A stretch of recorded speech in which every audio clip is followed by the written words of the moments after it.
Hello student, welcome to Edway. Last class में हमने phases of cell cycle complete किया था, जिसमें हमारा था G1 फेज और S फेज। आज हम उसी को कंटिन्यू करेंगे G2 फेज और हमारा रह जाएगा G0 फेज, उसके बारे में कंटिन्यू करेंगे। चलिए स्टार्ट करते हैं। तो स्टूडेंट, लेक्चर स्टार्ट करने से पहले मैं डायग्राम को फिर से कंटिन्यू करता हूँ, जो मैं अपने हर लेक्चर में बना रहा हूँ। आपको भी याद हो गया होगा वो डायग्राम। तो ये रहा हमारा एक सर्कल को हमने 4 पार्ट में डिफरेंशिएट किया था। ये आपका सेल साइकिल का डायग्राम है। ये पहला वाला आपका था M फेज, ये था आपका G1 फेज, ये था आपका S फेज और ये था आपका G2 फेज।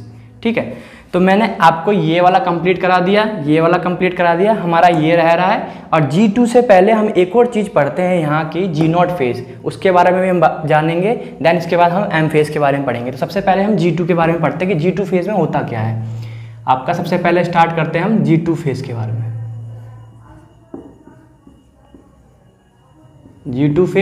G2 फेज को हम प्रिपरेटरी फेज बोलते हैं। प्रिपरेटरी मतलब आप ये समझो कि G2 के बाद कौन सा फेज आ रहा है, M फेज। M फेज में क्या होती है, सेल डिवीजन हो रही है। जब सेल डिवीजन हो रही है तो सेल अपने आप को प्रिपेयर करता है कि वो डिवाइड कर सके। जैसे कि आपका एग्जाम है, एग्जाम जब होता है तो आप सबसे पहले प्रिपेयर करते हो ना अपने लिए कि हम एग्जाम में कैसा परफॉर्म करेंगे। इसलिए G2 में भी वही होता है। G2 को इसलिए हम बोलते हैं प्रिपरेटरी फेज बोलते हैं। प्रिपरेटरी फेज बोलते हैं।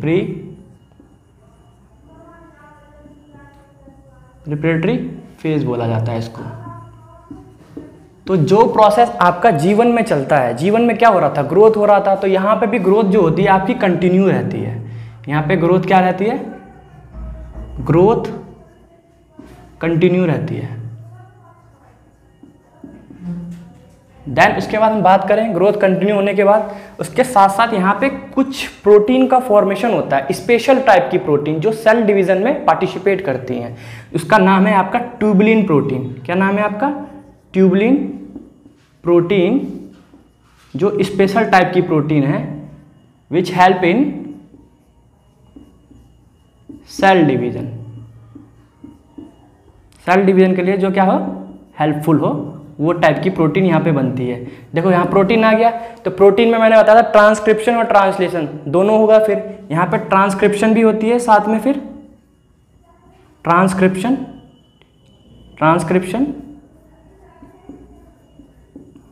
एंड ट्रांसलेशन दोनों होती है यहाँ पे, जो जीवन में हो रही थी।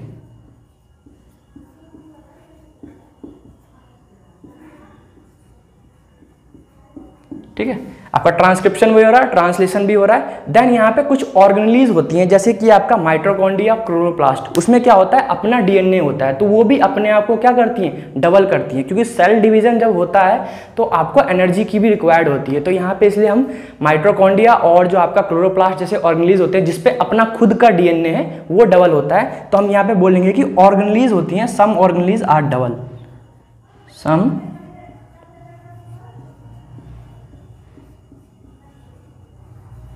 क्या कर रही है, अपने आप को डबल कर रही है यहाँ पे।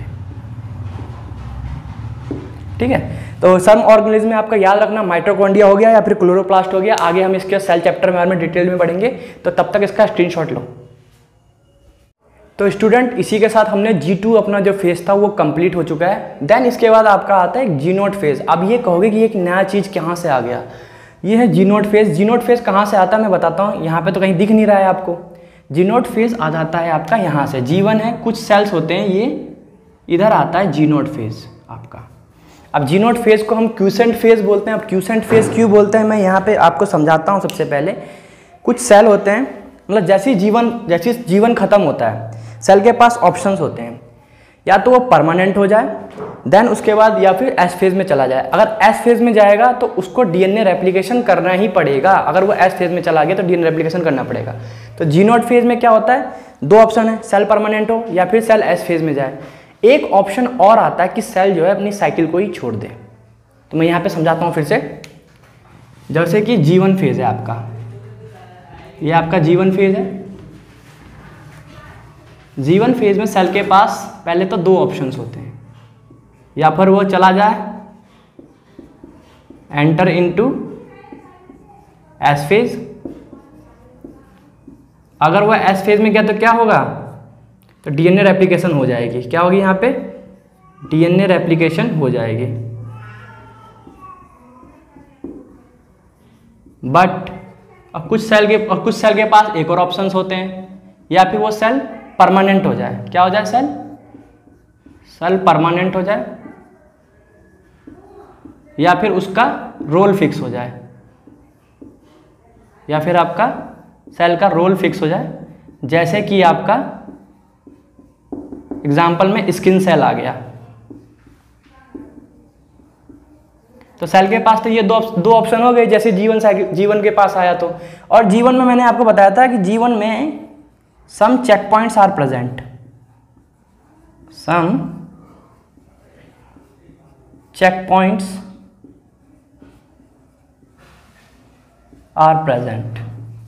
अब ये कहोगे कि यार चेक पॉइंट कहाँ से आ गया, ये चेक पॉइंट क्या होता है? देखो, सेल में अगर म्यूटेशन हो जाए, अगर उसका डीएनए डैमेज हो जाए, यानी वो यूवी रेज के कांटेक्ट में है, तो सेल क्या हो रहा है? म्यूटेट हो गया। वो म्यूटेंट, उसका डीएनए क्या है? म्यूटेट हो गया। वो जैसी एस फेज में आएगा तो हम म्यूटेंट डीएनए की कॉपी थोड़ी ना बनाएंगे।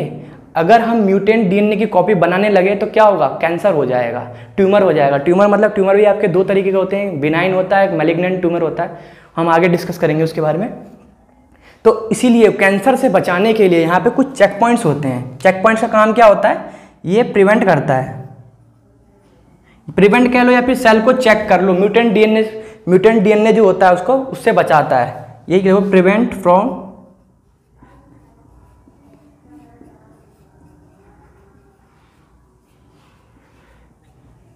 कैंसर। चेक पॉइंट का काम क्या होता है कि वो कैंसर के लिए बचाता है आपका। ये तो हो गया चेक पॉइंट का बात। अब हम बात कर रहे हैं जी नोट फेज, जो हम उसके बारे में पढ़ रहे हैं। जी नोट फेज में क्या होता है? अब सेल क्या करती है? कुछ सेल होती है जो साइकिल छोड़ देती है। सेल क्या कर रही है? साइकिल छोड़ दे रही है।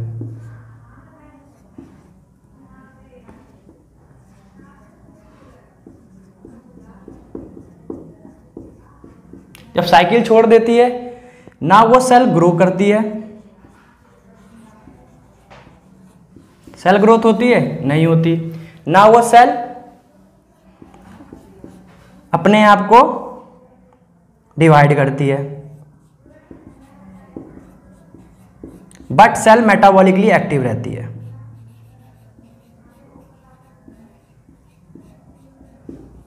क्योंकि जिंदा रहने के लिए खाना तो चाहिए ना।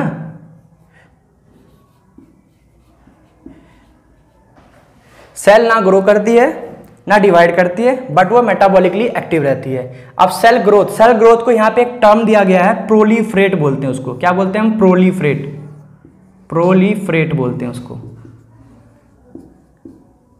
ठीक है, तो अब ये देखो जी नोट फेज में होता क्या है, मैं फिर से दोबारा समझाता हूँ। जी नोट फेज में कुछ सेल क्या करती है? सेल साइकिल को छोड़ के चली जाती है। जब वो सेल साइकिल को छोड़ के जाती है, ना वो सेल ग्रो करती है ना वो सेल डिवाइड करती है, बट सेल मेटाबॉलिकली एक्टिव रहती है। सेल को खाना मिलता रहता है, इसलिए वो मेटाबॉलिकली एक्टिव रहती है। अब ये कहोगे कि जब ये सेल साइकिल छोड़ के चला गया तो फिर इसका काम क्या है?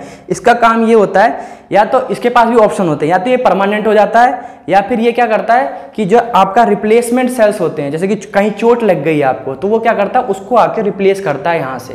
तो जी नोट सेल का काम क्या होता है? रिप्लेसमेंट। एक तरीके से रिजर्वायर की तरह काम करता है जी नोट सेल में जो सेल्स होते हैं। चलिए इसका स्क्रीनशॉट लीजिए। तो स्टूडेंट यहाँ पे हम डीएनए की अमाउंट के बारे में जानेंगे कि जब सेल डिवीजन होता है तो आपका क्रोमोसोम कब विजिबल होता है और कब विजिबल नहीं होता है। तो इसको हम सेल साइकिल के थ्रू एक बार फिर दोबारा से समझेंगे। ये है आपका सेल साइकिल।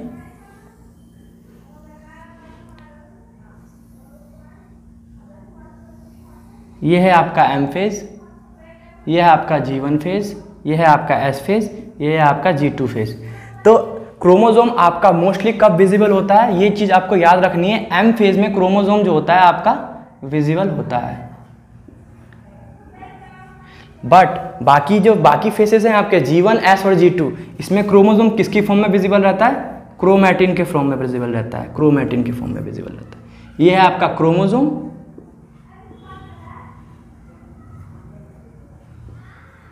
यह है आपका क्रोमैटिन। तो यहां पे मैं एक चीज लिखूंगा, क्रोमोसोम कब विजिबल रहता है। पहले क्रोमोसोम और क्रोमैटिन के बारे में समझते हैं। इससे पहले दोबारा से मैंने ये बता रखा है, लेकिन मैं दोबारा से आपको समझा देता हूं। यह है आपका डीएनए,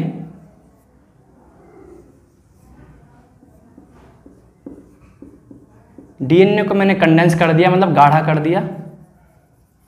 यह है आपका क्रोमैटिन। क्रोमैटिन को और कंडेंस कर दिया मैंने। क्रोमैटिन आपकी और कंडेंस होगी तो ये बन जाती है आपकी क्रोमोसोम। तो मोस्ट ऑफ द टाइम क्या देखने को मिलेगा आपको? क्रोमैटिन देखने को मिलेगा। इस फॉर्म में आपको डीएनए देखने को मिलेगा।